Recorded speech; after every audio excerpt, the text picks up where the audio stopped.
I wouldn't say I had a very firm handle on what culture was, but I did know that it had to do with the way we think, our assumptions, the stories that we tell ourselves, and how we form meaning. I would say that was lurking in the back.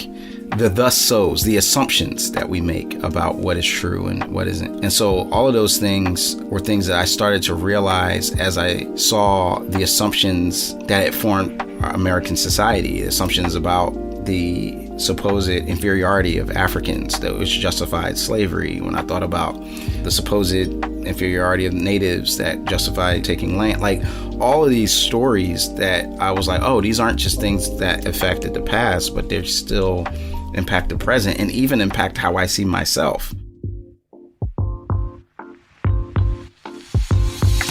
This is Where You From, a podcast for those who believe it's important to stop and listen before we speak. Join us as we ask another Christian thought leader where you're from and discover how their life experiences and expertise, even if we may disagree with something they say, offer us an important perspective that's worth thinking about. Welcome to Where You're From. Now, if you've listened to an episode or two, or maybe even more of this show before, I know what you might be thinking. That's not Rasool talking right now. And of course you'd be right, because my name is Daniel Ryan Day, and I'm actually one of the producers for Where You're From. And today we are interviewing our host, Rasool Berry. And since it felt a bit weird for him to open up his own show with, hey, this is Rasool, and today we're talking about me, I thought I might jump in and get things going for us today. Especially since this was my idea. I'm just glad Rasool was willing to do this. I'm especially glad because over the past few years of getting to know Rasool, I really have come to respect him a lot. He's helped me think through some of the blind spots in my own life. And honestly, through our many interviews for Where You're From, I've been blown away by how much I've learned and grown. And I wish all of you could hear some of the intense conversations that we've had off air, sometimes driving between different locations and talking about these things. But let me just tell you this, Rasool really is the real deal. He has the right heart for this work. And as we will discover together in today's show, he really is a bridge builder that has helped many people, including myself, from many different backgrounds, talk about these tough issues. So since this episode is all about getting to know Rasool, let's just jump in. You're listening to Where You're From. Well, this is a unique opportunity that I get to interview you, Rasool, so that we can find out where you're from. Yes. Are you actually ready for this? I don't know. It feels kind of weird not to have prepared a whole lot ahead of time because I know my own story, but let's do it. So Rasool, where are you from? I'm from Philly, like to say in Northwest Philadelphia, born and raised. On the playground is where I did spend most of my days. Yep. But yeah, so my parents had me, my mom was 20, and I was the younger of two boys. And my parents broke up when I was 2, and he ended up being murdered when I was 6. And so one of the earliest memories I have is being at his funeral. You know, it was somewhat strange because I didn't know him that well because we didn't spend significant time together. Yeah. I had one memory before his passing of him and I spending time together. I know it was more than that, but that's just what I remember. But it still was this somber reality that I had lost something important, lost someone that was important, and a father that I desperately wanted to know and be shaped by. And so because of that event, my mom struggled to try to get us into good schools. The neighborhood that we were in, if you were to rewind a few decades earlier, was a very kind of thriving old neighborhood in the city. In fact, the oldest statement against slavery that is in the Western Hemisphere was written by a Germantown group of Quakers that was about a mile from where my grandma bought a home. Oh, wow. And yet, because she did buy that home, a week later, she was the first Black person to be in the neighborhood. A bunch of for sale signs went up and on the block. By the time I got there, a lot of the financial base, a lot of the businesses that had made the neighborhood very thriving had left, you know, so there was just this erosion and this real sense of decline that I saw and experienced. So my mom, in light of that, enrolled us in this very unique boarding school in North Philly that was originally for poor white male orphans. And so this was in 1848, I think the school opens up. And because of civil rights activists, a local man named Cecil B. Moore, Martin Luther King actually came to the school to call for its desegregation. It was finally desegregated. And so I ended up going and enrolling as a fourth grader in a boarding school in North Philly. And that kind of starts another chapter of where I was from. I mean, you can imagine for any mother, it's a very big deal to put their kids in boarding school, even if it's still in the same city. You're not seeing them every day. Yeah. But I always knew that she did it for our own good and to kind of find us a way to have a better education. I felt like a few years later, by the time I was in high school, the local high school that I would have been zoned for actually shut down. And it's still closed to this day because it was just so poorly funded. You know, I kind of look at that and realize Mom knew what was best even before I even knew. At the time, it was such a weird thing. Wait, we're going to be sleeping someplace else? Yeah. But it was a good move. Yeah. So your mom makes this huge decision after your dad passes away in fourth grade for you of putting you in boarding school. What was boarding school like for you? Just talk through that experience. Yeah, so it was interesting because you have to take a test to get into the school. And so there was a bit of feeling good about yourself when you got past that. And it was like, okay, you're good enough to get in. But it's this very imposing place. There's a 10-foot wall completely around the school. It's about 45-acre campus with neoclassical buildings that look like the bank or that look like the Parthenon, all marble columns that just dot the campus. So if you could imagine going to like DC to like where all the museums are, but those are your actual dorms in school buildings. That's what it was like. And so I think it was this mixture of, wow, what is this place? It was uniforms, burgundy blazers, gray pants. And I remember that first night. And that first night, because you're in a big dorm room, when I was in fourth grade, it was about 25 beds, 30 beds. Yeah. And I could hear some people like sniffing and crying because they were sad that, they had to leave their families. And I remember thinking to myself, okay, this is it. I'm here. I don't know. For me, I was able to adapt pretty quickly. And it was a mixed bag. On the one end, I loved the stability of the place of everything just being kind of lined up, whether it was like when meal times were, the rhythm of class, everything was just very structured. And there were aspects of that I appreciated because we had moved around a lot growing up because my mom was, the single mom who was just struggling to, raise these two kids. And so we would sometimes stay with my aunt, sometimes stay with my grandparents. And so to be in a stable environment was comforting. But on the other end, the thing that made it challenging was up until this point, I had always been in environments where it was pretty easy for me to connect with other kids. Even though fourth grade sounds early to go to boarding school in most people's cases, at this school, I was actually what they called a newbie. I was late to the party. Most of my classmates had been there since first grade and had 3 years of a head start of connecting. And so very early, I was an outsider. And that really shaped a lot of who I became as a person because nothing came easy. I wasn't athletic. I wasn't cool. I was not smooth at that point.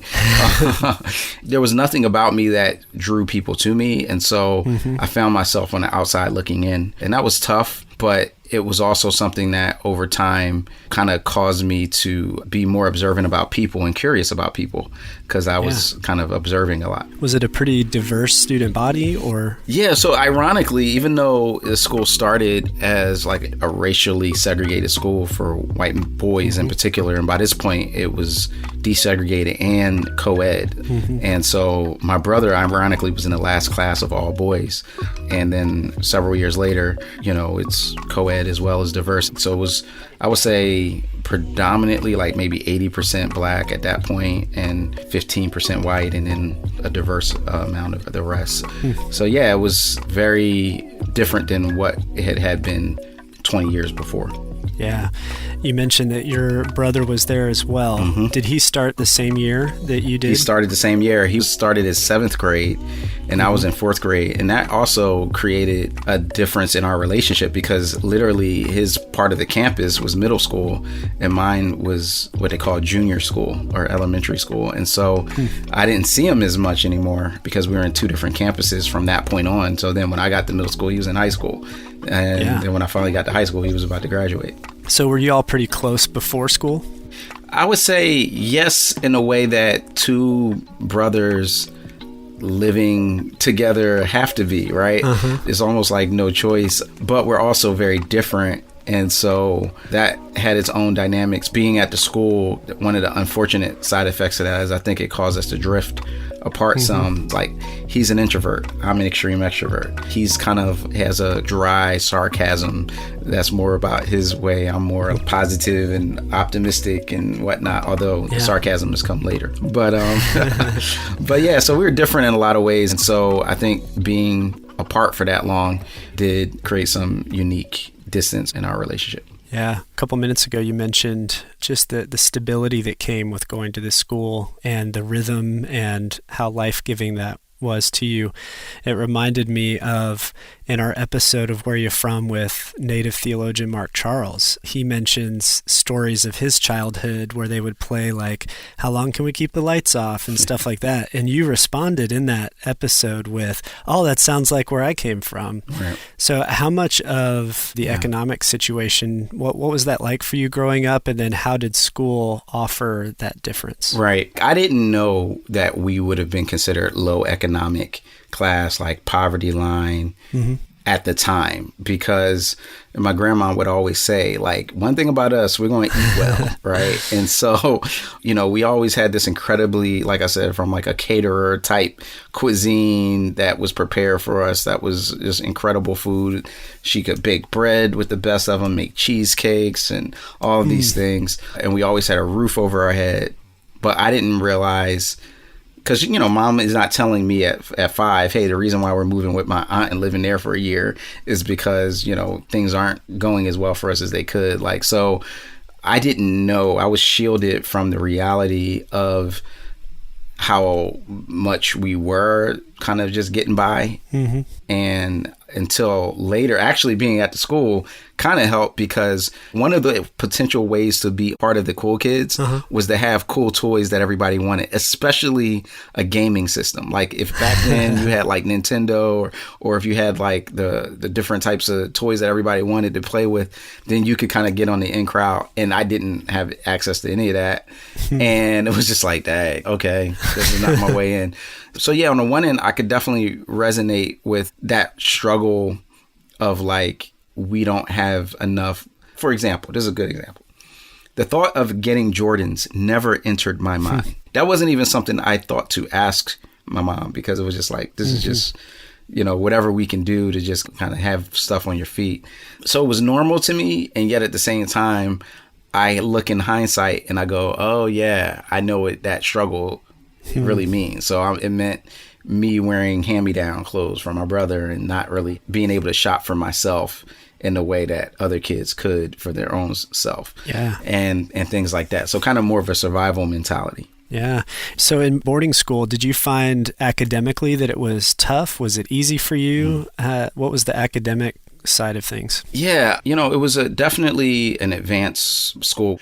And it was one of those things, though, that because of the unique circumstances, that you could kind of make it what you wanted. And I was one that began to fall in love with reading and academic questions and pursuits.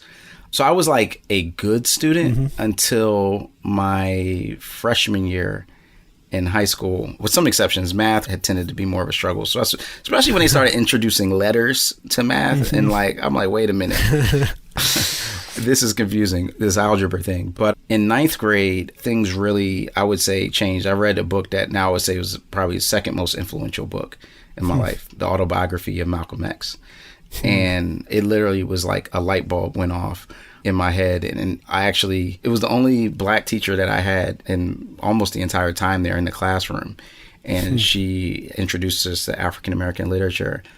And I remember reading, and one of the things in that book that just blew me away was that when Malcolm X was in prison, he read and rewrote the entire dictionary.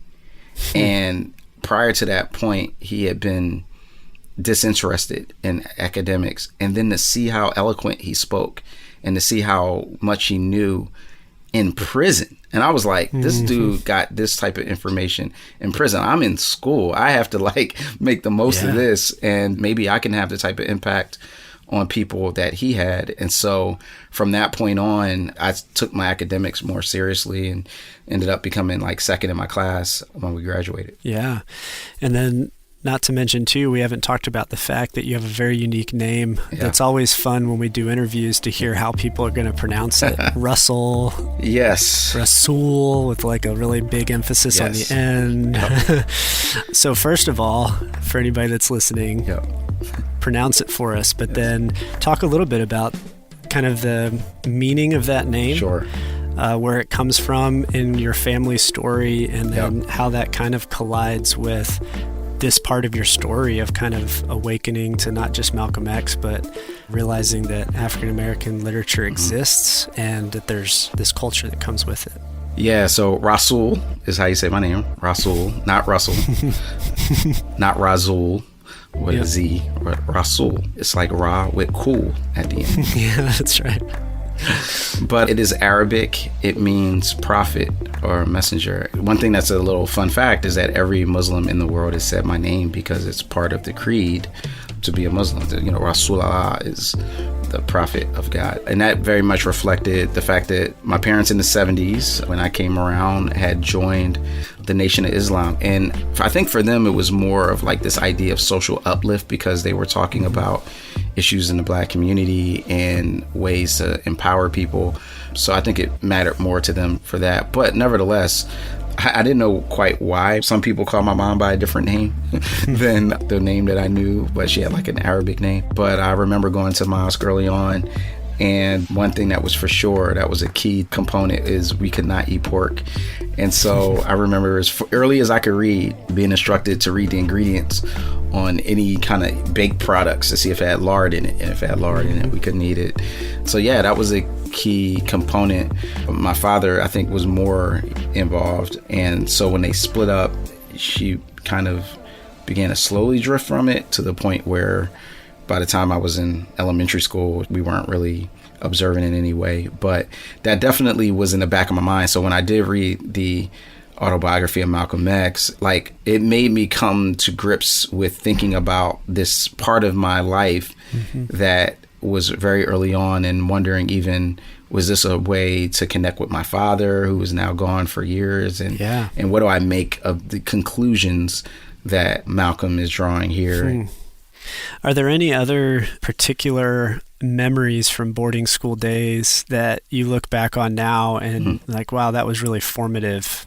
Yes, absolutely. There were a couple. Okay. The first was a hard one that really kind of formed a sense of kind of who am I and how to shape myself. So I was in a scenario where I was in 7th grade and I was a huge baseball fan. My grandfather was the reason why he had taken me to over 100 Phillies games by the time I was in 7th grade. And the Phillies were so bad back then that they would give away stuff to entice people to come to the games. And so as a result, I had all this like random Phillies paraphernalia, batting gloves, batting helmets, warm-up jerseys. And I wore it all. And I wanted to like emulate my favorite player, Mike Schmidt at the time, greatest third baseman of all time, by the way, shout out. So there was this moment where we're playing it against the 8th graders. And it was the classic scenario, bases loaded, 2 outs, bottom of the 9th, and I'm up, and we're down by like 3 runs, and I could kind of win the game for us. And I didn't quite realize that people were annoyed at what they saw as my just overbearingness, because I would get up to the plate, and Mike Schmidt had like lower back issues, so he would like stretch out and lean back on his back, and I'm doing this, and I'm like 12, right? And it's like people were like just rolling their eyes, like whatever. So in any case, first pitch comes, strike 1, pitch comes, strike 2. So now we're at it. Pitch comes. I close my eyes, which is a bad signal. And I swing as hard as I possibly can. I hear the bat crack. I'm like, yo, this is the dream. And I open up my eyes and the ball is on the base. I get tagged out. It's over. Game's over. And they just start laughing at me en masse. And then they start chanting a profane version of Mike Schmidt that I won't repeat, but you could probably figure it out. And they were calling me that as I left the field. And I left the field in tears. Like, I was broken.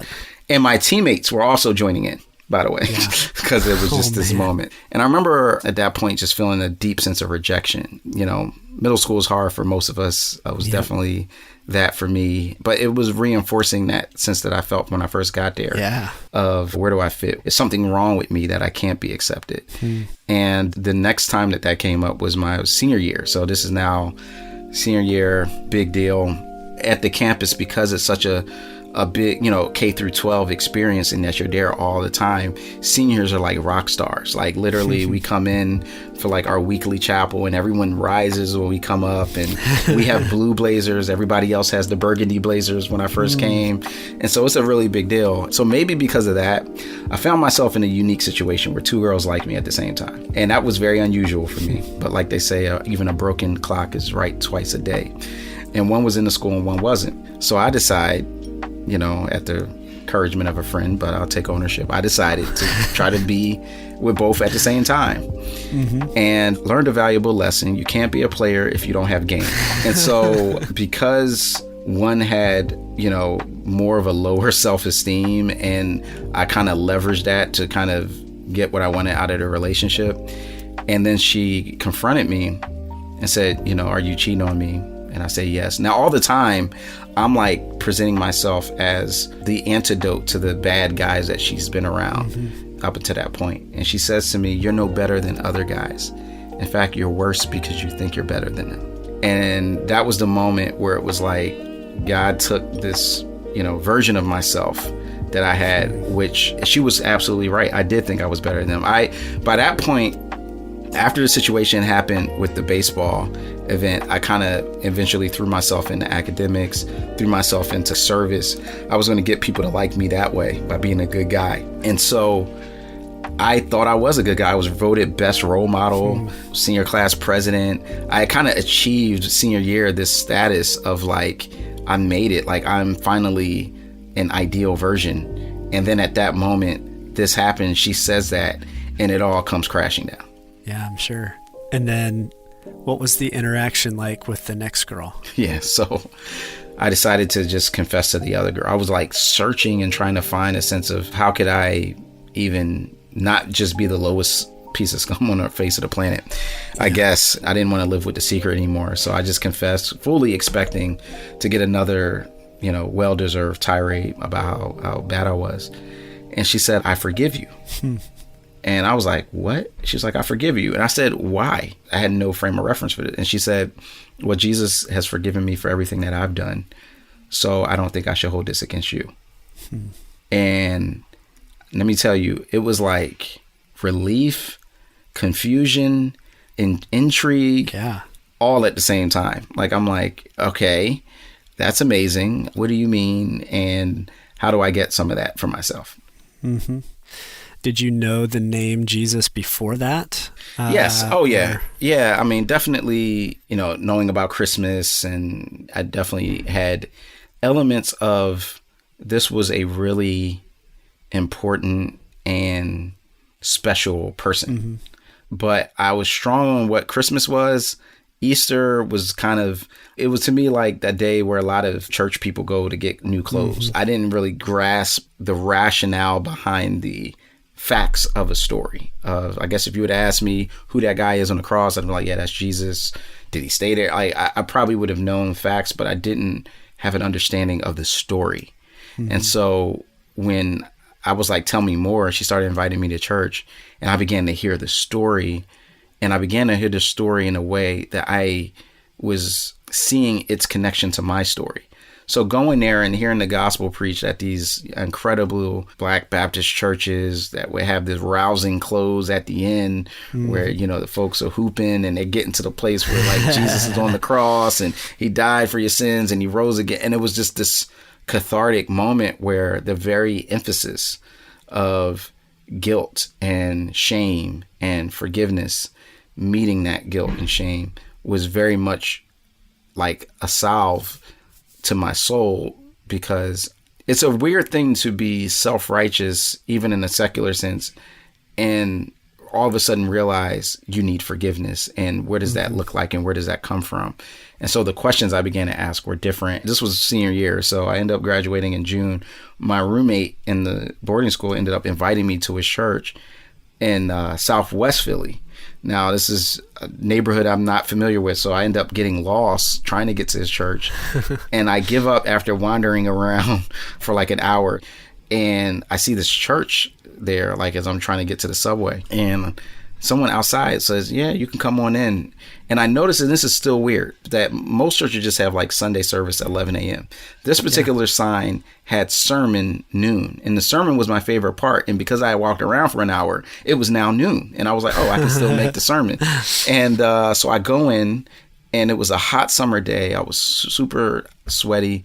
And the first thing I experienced was the air conditioning. Like, I was like, oh my gosh, it's such a relief after wandering the streets of Philly.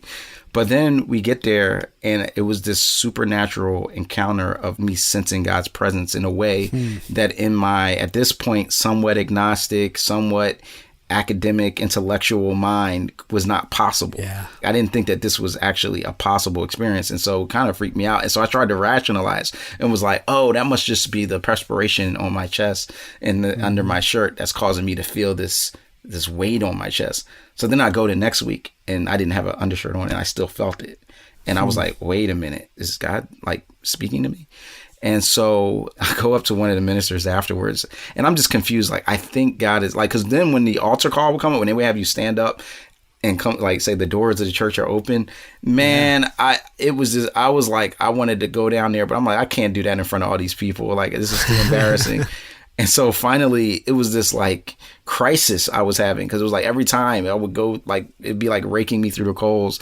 Like, I felt like I was being like drawn like a magnet up to the front, but at the same time, I didn't want to be embarrassed. And so I went up to one of the ministers afterwards and was like, I think I'm supposed to join the church or something. And then he asked me, well, have you ever prayed to receive Christ as your Savior and Lord? And I was like, huh? What does that mean? So I said no. So he prayed with me right there.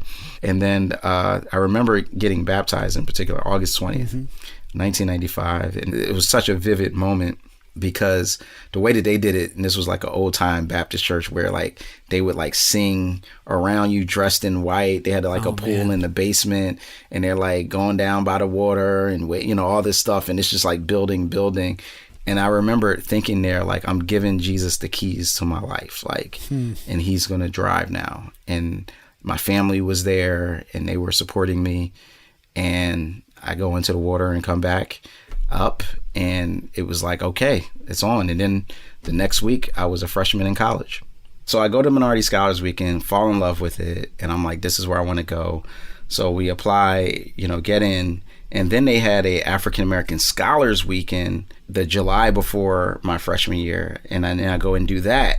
So now again, I'm in a environment where I'm at this Ivy League school, and but I'm surrounded by people that look like me. Then there's a pre-freshman program, which was 6 weeks, all designed to kind of help students who came from non-traditional backgrounds or first generation college students like I was, to kind of get acclimated, which was great because, you know, you felt like you owned the campus and you knew where things were. And the pre-freshman program was more diverse. It was just people from like low economic situations. So there were Eastern European, first generation white kids, as well as, you know, black and brown. But it was like, you know, this is great. I love this place. And then school year starts. Yeah. And that's when it's like, oh, snap. This is a different environment. And when we come back, Rasool Berry will share how he navigated what we might even call a hostile environment, but how those experiences in college paved the way for him to become a bridge builder who helps many of us navigate complicated and sensitive conversations around topics like diversity, equity, and inclusion. We'll be right back. If you're enjoying Where You're From, would you take a moment to write a quick review and give us some stars? Podcast platforms like iTunes and Google promote highly rated shows. So a one-sentence review of what this episode or show means to you and a quick 5-star rating will help these important stories reach more people. Thank you for your help, and keep listening for more of Where You're From. Around this time each year, Christianity Today publishes its annual book awards, and the list for this year is pretty incredible. From history and biography to biblical studies and even children's books, we love spotlighting great reads that challenge our faith and broaden our perspectives. This year, we're excited to gift the winning book from each of our 15 categories to 10 individuals. That means 10 of our CT readers and listeners will receive a bundle of 15 books to kickstart their new year. To explore the list of winning titles and participate in the giveaway, visit morect.com/book awards. Don't forget to spread the word to your friends and family about this amazing giveaway.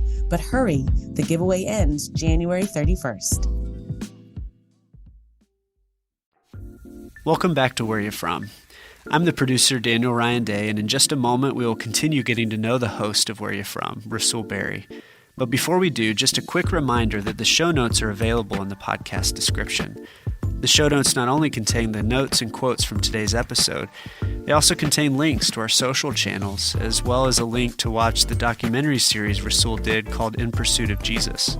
This series really is a fantastic series and follows Rasool around the world to places like Singapore, South Africa, Sweden, Israel, and a few other places.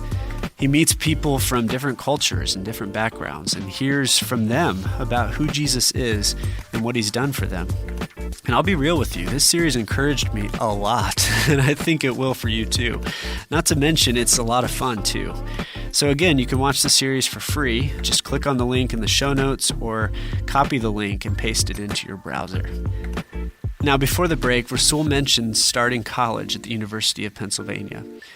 There was a lot riding on this for him. His grandparents didn't finish high school or middle school.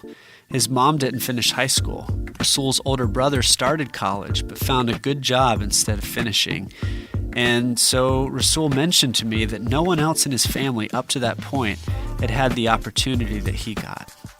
So there was a lot riding on this for him, and he felt that pressure. But he was also really excited. Rasool was invited to visit the University of Pennsylvania for a Minority Scholars Weekend, where he was surrounded with brilliant students from minority backgrounds. As a result, he fell in love with the school. But as he foreshadowed at the break, soon things changed, and he realized his experiences at the Minority Scholars Weekend and the special orientation he experienced were quite different from the day in and day out experiences of life at UPenn. So let's pick up the story there. Here's our host, Rasool Berry, sharing his story on Where You're From. And then school year starts.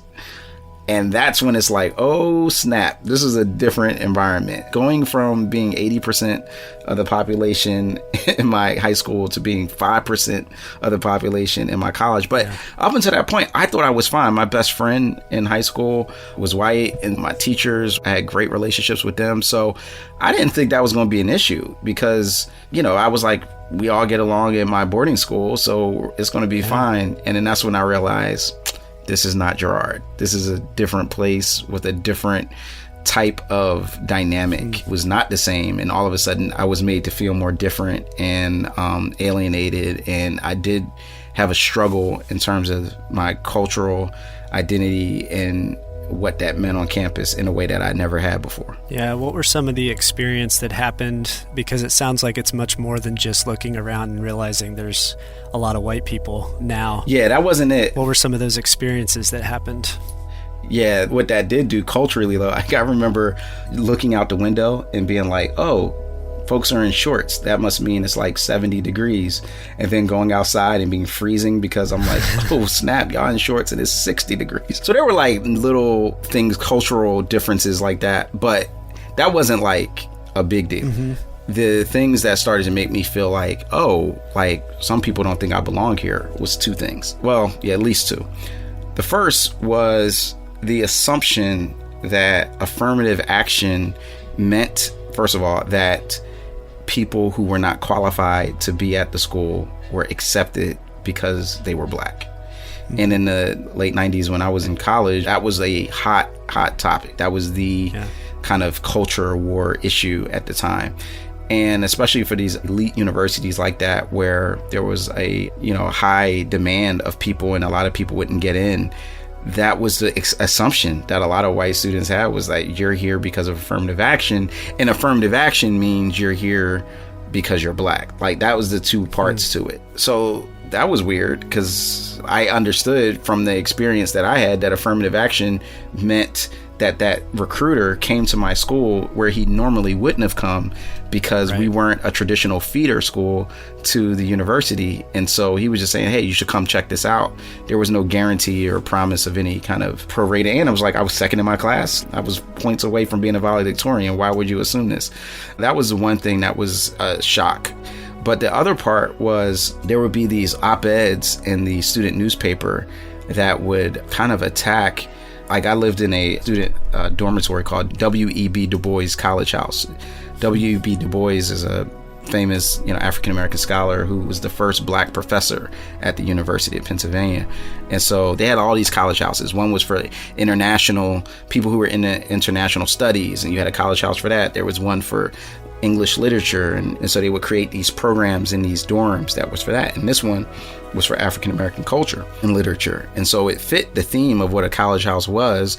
It just had this specific emphasis on Black culture. And so we would get these op-ed pieces that would refer to those of us who lived there as self-segregating, and that this was reverse racism and all of these things. And it was just so weird. But then there was this one moment where my freshman year, I take a class writing about moral issues. That was a freshman seminar class. And then the topic of affirmative action comes up. And it was funny because it was like a graduate student that was the teacher. And so he kind of gives this unique premise that he didn't give with anything else. Like, we had talked about euthanasia, abortion. We talked about all these different things and have debates. But when it came to affirmative action, he was like, now I know this is a touchy subject and, we want to be respectful. I was the only Black person in the class. Oof.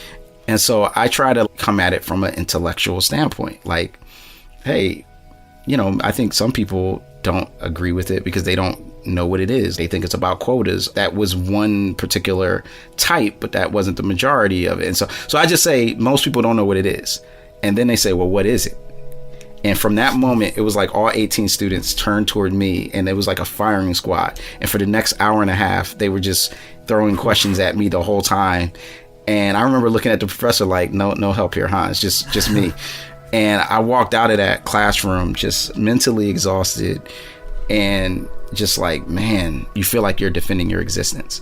Yeah, and those were the type of experiences that made it more difficult, not just the optics, which I kind of expected, the fact that I was going to be in a minority, but not that I was going to be made to feel like I didn't belong. Yeah. So as part of that, what led you to focus in on Africana studies and begin to kind of understand some of those issues more deeply or better? Or I think initially I took African American studies classes because I was just interested. I'd never been taught that history before. There was so much I didn't know. Mm-hmm.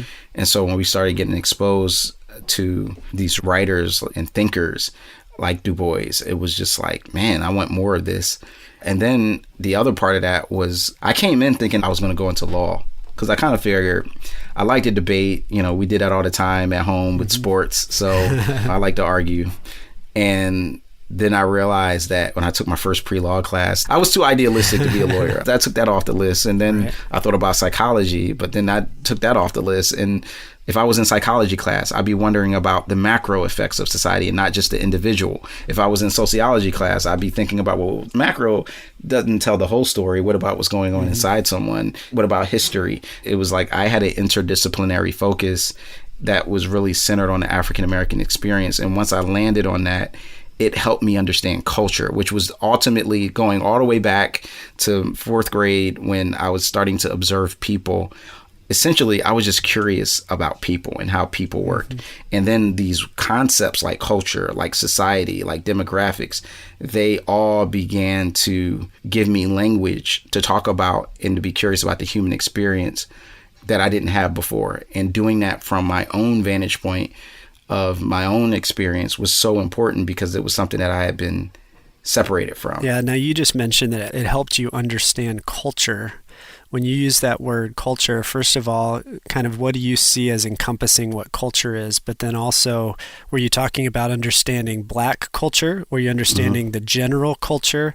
Or is this a macro-micro thing, as you were just talking about, where it's like universal culture, individual cultures? So unpack what culture meant for you, even just at that point. Yeah. And then what were the cultures that were kind of coming to light for you? That's a good question, because I wouldn't say I had a very firm handle on what culture was, but I did know that it had to do with the way we think, our assumptions, the stories that we tell ourselves, and how we form meaning. I would say that was lurking in the back. The thus so's, the assumptions that we make about what is true and what isn't. And so all of those things were things that I started to realize as I saw the assumptions that formed American society, assumptions about the supposed inferiority of Africans, that which justified slavery. When I thought about the supposed inferiority of natives that justified taking land, like all of these stories that I was like, oh, these aren't just things that affected the past, but they're still impact the present and even impact how I see myself. Yeah. That was intriguing, and I think a journey that I wanted to continue to go down. And I had a suspicion, and I think it came to be true, that the more of a framework that I had to understanding my experience and the African American experience, the more it gave me concepts and language and frameworks to understand other people. And so I ended up my sophomore year being the president of the Black Student League. And so in that experience, I'm in this like cultural / political student activist role, and having to understand the history of the Black student experience at Penn was very vital for me to just even figure out what I was doing. Because all I knew was that I wanted to help students who were being made to feel like they didn't belong, feel like they belong, and to have access to learning their story like everybody else had access to learning their stories. That's what I wanted to know. But what I discovered that it took to get there was to understand the history of why those things weren't in place for us like they were, and how race and racism had a part in that story. And so that was like one major theme. And then the other theme was trying to understand that from a theological standpoint, because I'm growing in my faith, right? I'm a freshman, and I'm still wet from the baptism. And it's like, how does this make sense? And the two worlds seem very different. You know what I mean? Like, and in fact, they feel opposed to each other oftentimes. So I'd be at Bible study, and there'd be one group of people was like, look, we just need to focus on Jesus. And then I would go to the affirmative action protest, and people are like, yes, we need to embrace our African roots and heritage and reject Christianity as part of a colonial imperialism imparted upon us. And I'm like, wow, I care about what both of these groups are saying, but where do I fit in terms of telling this story in a unified way? Yeah. And just because I've known you for a while, that theme of bridge building becomes a pretty major theme of trying to be between two groups of people. Yeah. And navigating that becomes a big theme in your life, which we'll pick up on in a minute. Before that, though, I want to hear just one story of something you learned in Africana studies that was the nerd out, geeky moment of you just got so excited because it was something you hadn't thought of before or learned for the first time about yourself or culture or some historical figure or something that just really awakened that love for what you were learning. You know, it was funny because my senior year, I studied abroad. I went to Cameroon. And so going there was a life-changing experience. I remember getting off the plane, and it was a bumpy start because even though I was proficient in French by university standards, that didn't mean anything because I didn't understand conversational French at all, let alone with an accent of an African variety that I hadn't studied in school. And so I get off the plane and I have several bags, big bags. So I'm there for a whole 3.5 months, and like folks are kind of arguing, like the porter, and they have like the same uniform on. So I'm thinking they're employed by the airport. So then I'm like, okay, cool, great. Thank you. You're taking my bags for me. And then they load up the car, and then they like looking in their hand like, okay, pay us. Now, all I have is some francs from, we had a layover in Paris. And I don't know what the local currency is or the exchange rates. So I like just give them some money. They huddle together. They argue with each other about what each person gets. And then they give me change. So I gave them money that I don't understand. They give me money back that's even different from the money I gave them. I don't even understand even more. And I'm like, the Philly comes out of me and I'm like, man, they just got me. Like they hustled me. And so I get on the bus and I'm kind of like sulking. And the director says, like, well, what's wrong? And I'm like, man, yeah, they just kind of got me. And he said, well, what did you give them? And what did they give you back? And I told him, he was like, no, that was a fair exchange. And in that moment, I realized, you combine miscommunication with fear, with being in a foreign culture, and all of a sudden you get bad assumptions about what people mean and what they intend. Wow. Yeah. So that was one thing. But then we stayed with host families and in most cases didn't speak English at all. And we had kind of like a reception. And when we started doing dances, like they started playing the music and the Africans were fascinated. It was me and another African American on the trip. And they see us dancing, the Africans, and they're like looking at each other like, yo, these black folk know how to dance like we do. Like, this is crazy. And we're like dancing with them. And it was just this like moment that I never forget. That was like, there's a part of me that's in this story in a way that I've been longing for. And so that was a huge moment. And then when I came back, the big part that kind of began to tie everything together. So my last semester, I had an African-American literature class. And in that class, we had to read The Narrative of a Slave Girl by Harriet Jacobs and then the autobiography of Frederick Douglass. And when I read those, what I was shocked by was how much they referenced their faith in Christ in the scriptures. And in fact, Frederick Douglass had a whole appendix in his autobiography that clarified that his criticisms against Christianity in America were not to be taken as a criticism of the Christianity of Christ. And he makes this contrast between slaveholding Christianity and the Christianity of Christ. And I was like, whoa, this is the great emancipator. Like, this is Frederick Douglass that's saying this. Yeah. And all of a sudden, I discovered that, oh, these two worlds that I'm trying to reconcile of trying to address social concerns and injustice and faith in Christ, like, this isn't a novel concept of me trying to wed these together. The very people who formed the foundation of resistance against injustice were thinking in these terms. Yeah. And so I wrote my paper. The paper was called The Gospel According to Harriet A. Jacobs and Frederick Douglass. And that was like the first time there was this big statement of like, I see all of this as related, and I'm not going to separate and segment parts of who I am, my academic and my intellectual self, from my spiritual and Christian self. And that really is what launched that into a new phase of the journey. Yeah, that's so good. And it just reminds me of how much of the story of the civil rights movement, and then obviously before that with Frederick Douglass and others, how much the church and following Jesus and civil rights have been connected for so long. So how cool is that? That's when those worlds begin to make sense together for you. What did you do after college? So, since I knew I wasn't going to be a lawyer and I wasn't going to be a psychologist, I had no idea what I was going to be. Honestly, I had no idea. So then, like a week before graduation, I heard there was a job fair. So I ended up, putting on a shirt and tie, going out, and there was a representative from the Philadelphia school district, and they were introducing a program called Balanced Literacy, where they were hiring people who had bachelor's degrees, even if it wasn't in education, and you could be in the classroom to be a teacher. And so I ended up becoming a intern teacher for a year. I was in the classroom with a certified teacher until she left for maternity leave 2 months into the year. She was a great teacher. And then I had a long-term substitute, which meant that literally 2 months into my first job, I'm submitting lesson plans to the principal to teach first graders after not having an academic or education background. So that was quite the extreme difference, but it was really a delight. I enjoyed it. And at this point, I had just met this, sweet young lady from church named Tamika. And then I got an opportunity that spring. I was invited to start a campus ministry at Howard University, the flagship, widely considered the most prestigious historically Black college in the country in DC. Yeah. I wrestled with that decision because that meant leaving my beloved Philadelphia for the first time. But I sensed that's what God was calling us to do. So that's where we went. Yeah.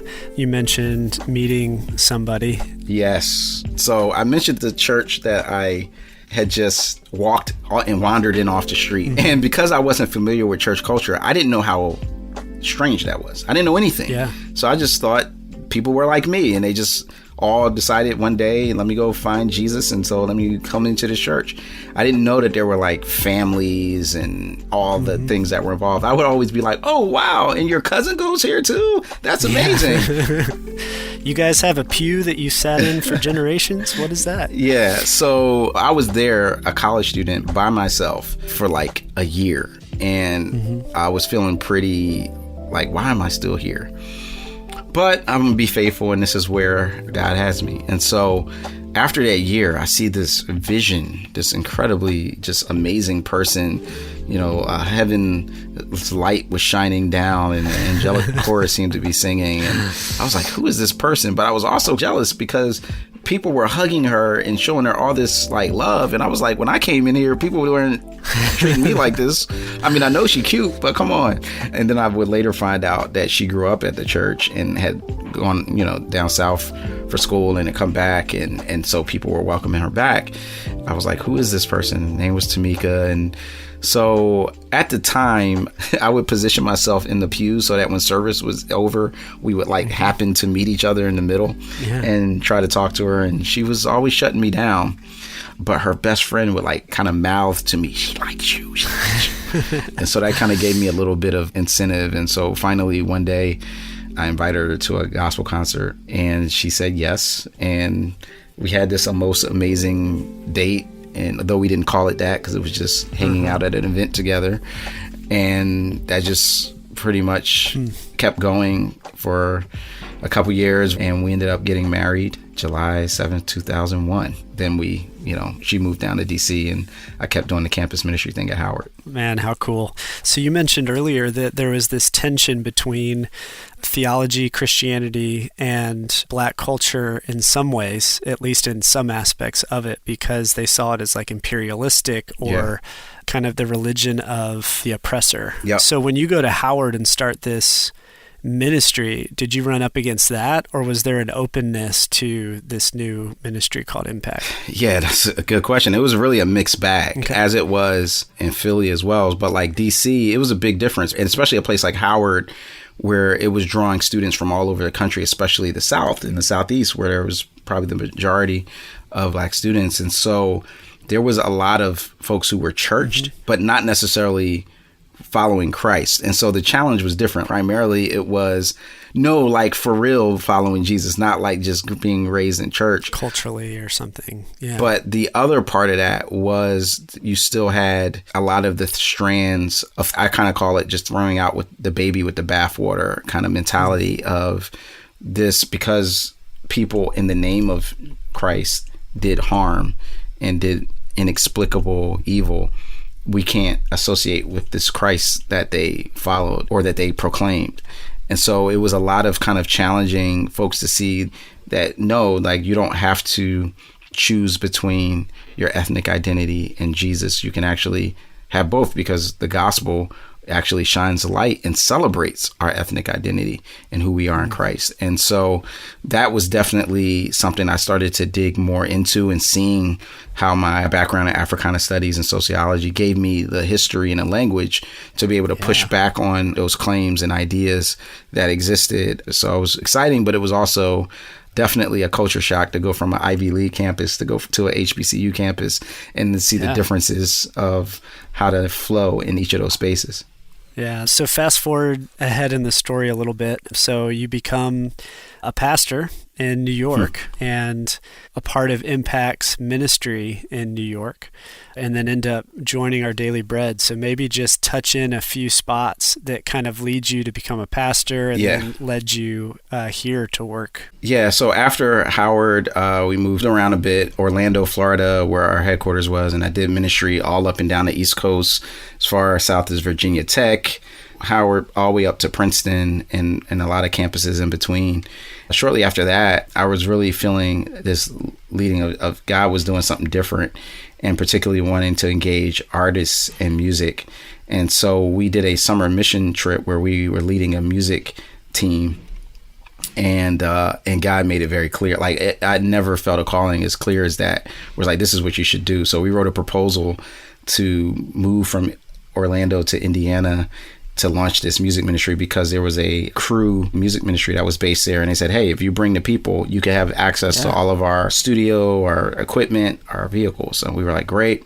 So we go up there, and that was where I did a lot of incredibly meaningful ministry for me. It was a very sweet season for my wife and I, because she's a singer in the background. So music had been a huge part of my story. And so now here I am leading a group of musicians and helping them to use their art to reach people with the gospel, and helping them to use their art to grow deeper in their faith.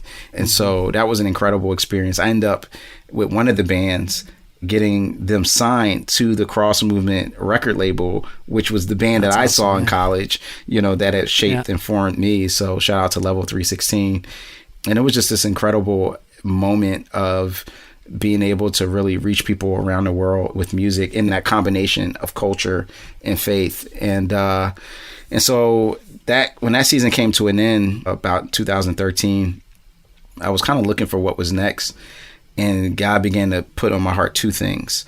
One was cities. At this point, there was a lot of conversation that was happening in our world around. This was when, like, after Trayvon Martin was killed, and then Michael Brown, and that whole situation, which Ferguson just erupted. And all of a sudden, a lot of the insights and perspectives that I had from my African American studies background, which I kind of laid dormant for years, were needed again to help make sense of what was being experienced. And I knew, even though that I had that academic background, that in order for me to sharpen that, I needed to be in a city context. And so that was something that kind of moved us to New York. The other thing was the realization that the local church had to play a really important role in faith formation, because it was just a constant presence. And it had been, even in all of my missionary wanderings, that was the one thing that was consistent. So we ended up being a part of this church plant, which was a year old, called the Bridge Church in Brooklyn. And that's where we landed and began to serve back in 2015, and been in Brooklyn ever since. Yeah, that's awesome. And those talents and skills that you just referenced of needing to be involved in these conversations continue today. What is it that has led you to be so open to building bridges between two groups that might be opposed to one another? Because a lot of people experience the same types of tension between groups and decide at some point to lean into one or the other. But it feels like you continue to be invited into spaces where you have to help actually hold the tension, maybe even. As you look back over your story, what are some of the things that you've learned about what that looks like, how to do it well? And then how have you become that person to do that over and over again? Yeah, I think I go back to two parts of the story that we discussed. The first part was knowing what it's like to be an outsider, and feeling on the outside looking in, and wishing that somebody had built a bridge to me and invited me in when I felt like that, and that sense of rejection.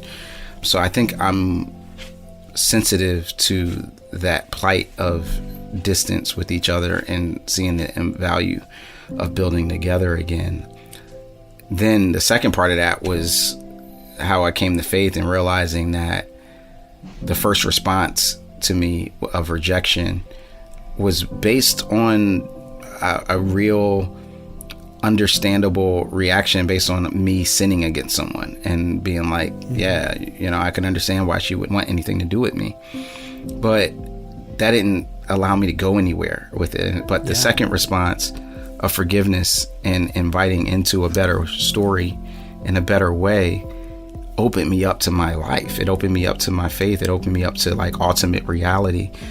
And so I think there's always that sense of what God did for me, I want to make available for him to do for somebody else. Yeah. And then I think the other part is, that collegiate experience, or going all the way back to Autobiography of Malcolm X, going to Frederick Douglass, going to Sojourner Truth and Harriet Jacobs, and recognizing that there was this rich history that I didn't know fully, that upon knowing helped me to make sense of our current realities. And so if I can help bridge those gaps and help people fill in those gaps, then maybe somebody will be like I was and be like, oh, now that I see with clarity about how the gospel response to injustice is just like it was when Frederick Douglass or Sojourner Truth or Harriet Tubman spoke about it, which is it empowers us to change. And it gives us the grace and the truth. We need them both. Sometimes there's this tendency to just say, oh, we should just forgive everything and forget. And it's like, well, forgiveness is a huge part, but there's also, we need to speak truth. But then on top of that, I look at the scriptures, and particularly I look at the story of Zacchaeus, right? This tax collector who was literally stealing from people and sinning against people. And Jesus, by inviting himself into Zacchaeus' home and showing that sense of hospitality and that love, that transforms Zacchaeus to the point where he then says, if I've defrauded anyone, I'll pay them back 4 times over, which was what the law was, the framework. But he did it out of a space, not out of obligation, but out of gratitude for what Jesus had done for him. And so I kind of feel like that's what we get to do when we make available the full truth of the gospel.